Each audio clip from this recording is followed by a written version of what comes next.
शॅम्पूच्या add मधली जी model आहे ती जेव्हा आपले असे झुपकेदार केस हलवते त्यावेळेला तुम्हाला पण असं वाटतं का की हा शॅम्पू वापरल्याने माझे केस गळायचे थांबतील का आणि माझे पण केस असेच झुपकेदार होतील का? पण मुळात केस गळतात का हे कळायला नको का? तर ही केस गळण्याची कारणं जी आहेत ना ती मी तुम्हाला आता सांगणार आहे. केस गळणं माझ्या मते आतापर्यंतचा हा सगळ्यात मोठा प्रॉब्लेम आहे. म्हणजे माझे केस इतके गळतात की आता काही महिन्यात मी टकली होणार अशा ह्याच्यातच पेशंट आज शिरतात. मग खूप समजावं लागतं की केस का गळतायत. सो आता आपण सगळ्यात जास्त आधी हे समजून घेऊया की केस गळण्याची कारणं काय काय असू शकतात. सो जेव्हा केस गळणं ह्या गोष्टीबद्दल आपण बोलतो त्यावेळेला दोन मेजर कारणं असतात. एक म्हणजे तुमचे हॉर्मोन्समुळे जेव्हा केस गळतात त्यावेळेला हे केस गळणं हे मोर ऑर लेस परमनंट असू शकतं. म्हणजे तुमचे केस जेवढे कमी झालेत ते परत आणणं कदाचित कठीण असू शकतं.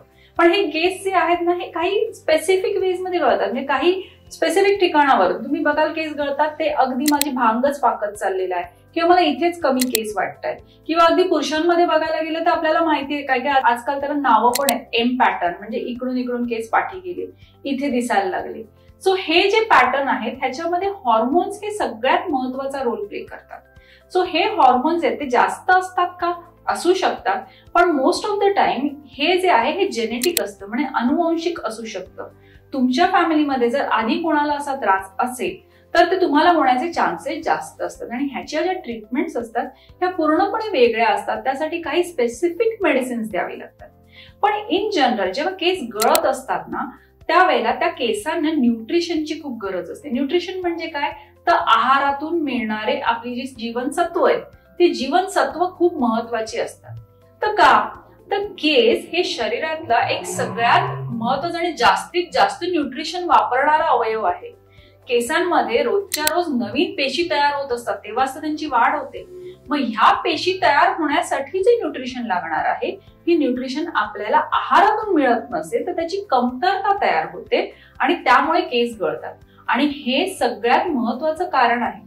तुम्ही ऐकलं असेल कोविड नंतर किंवा कोणाला डेंग्यू मलेरिया होऊन गेला की त्यानंतर त्यांचे केस खूप गळतात. असं का होतं?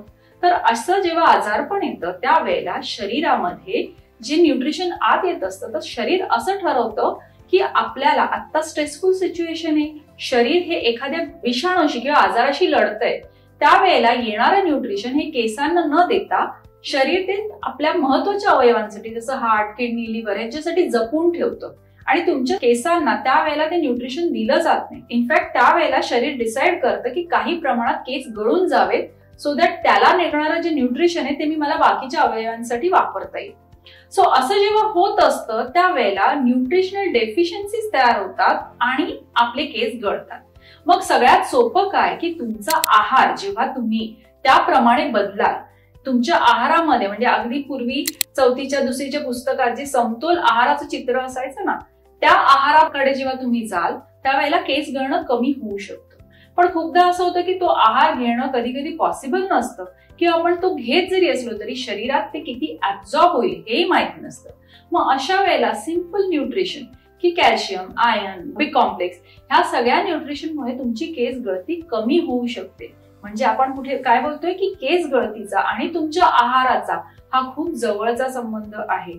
सो तुमच्या आहारात असणाऱ्या कमतरता ज्या आहेत त्या शोधून काढून त्या जेव्हा करेक्ट केल्या जातात त्यावेळेला तुमचे केस गळणं थांबू शकतं. तुमची बाजारात मिळणारे शॅम्पू आणि तेल हे केसांच्या मुळांपर्यंत नाही पोहोचू शकत, त्यामुळे ते तिथे आहार नाही देऊ शकत. सो तुम्ही फक्त शॅम्पू आणि तेल हे लावून जर तुमचं केस गळती थांबवायचा प्रयत्न करत असाल तर कदाचित त्याच्यात तुम्हाला यश येणार नाही. तुम्हाला तुमच्या आहाराकडे लक्ष देणं जास्त गरजेचं आहे.